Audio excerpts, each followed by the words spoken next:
1937 മുതൽ ഇതുവരെ നിരവധി ചോദ്യങ്ങൾ അവശേഷിപ്പിച്ച് അപ്രത്യക്ഷമായത് ആകെ 120 വിമാനങ്ങളാണ്. ഇതിൽ 12 വിമാനങ്ങൾ കണ്ടെത്തിയെങ്കിലും എന്താണ് സംഭവിച്ചതെന്ന കാര്യത്തിൽ അവ്യക്തത തുടരുന്നു. ഇത്തരം ദുരന്തങ്ങളിൽപ്പെട്ട് 1400 ജീവനാണ് ഇതിനോടകം പൊലിഞ്ഞത്. ആകാശപാതയിൽ ദുരൂഹത അവശേഷിപ്പിച്ച് അപ്രത്യക്ഷമായ വിമാനങ്ങളുടെ കഥകൾ വിചിത്രമാണ്. കാണാതായ 120 വിമാനങ്ങളിൽ ഏറെയും ഒരു പൈലറ്റ് മാത്രമുള്ളവയായിരുന്നു. എന്നാൽ 2009 എയർ ഫ്രാൻസിന്റെ യാത്രാവിമാനം 288 യാത്രക്കാരുമായി മറഞ്ഞതായിരുന്നു വ്യോമയാന ചരിത്രത്തിന്റെ ഏറ്റവും വലിയ ദുരന്തം. 3 വർഷത്തെ തെരച്ചിലിന് ശേഷം അറ്റ്ലാന്റിക് മഹാസമുദ്രത്തിൽ നിന്ന് തകർന്നു വീണ വിമാനത്തിന്റെ അവശിഷ്ടങ്ങൾ കണ്ടുകിട്ടി. 1937 വ്യോമയാന ചരിത്രത്തിന് ആഘാതമേൽപ്പിച്ച് സാഹസിക വൈമാനിക അമേലിയ ആകാശത്തിന്റെ അനന്തതയിൽ മറഞ്ഞത്. നിരവധി ഊഹാപോഹങ്ങളാണ് അതിനെ ചുറ്റിപ്പറ്റിയുണ്ടായത്. 1944 മാത്രം 24 വിമാനങ്ങൾ അപ്രത്യക്ഷമായി.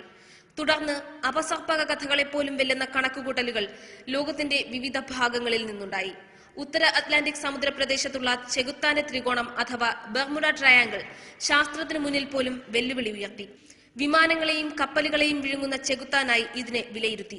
ഉറുഗ്വേ എയർഫോഴ്സിന്റെയും ബ്രിട്ടീഷ് സൗത്ത് എയർവേസിന്റെയും വിമാനങ്ങളും അപ്രത്യക്ഷമായവയിൽ ഉൾപ്പെടും. വ്യോമപാതയിൽ മാഞ്ഞുപോയ വിമാനങ്ങളിൽ കണ്ടെത്താനായത് ആകെ 12 വിമാനങ്ങൾ മാത്രം. ഒരു പാടുപോലും അവശേഷിപ്പിക്കാതെ മറഞ്ഞു പോകുന്ന വിമാനങ്ങളുടെ തിരോധാനത്തിന് പിന്നിൽ അന്യഗ്രഹ ജീവികളും അട്ടിമറികളും എന്നതുൾപ്പെടെ നിരവധി വിശദീകരണങ്ങളുണ്ടായി.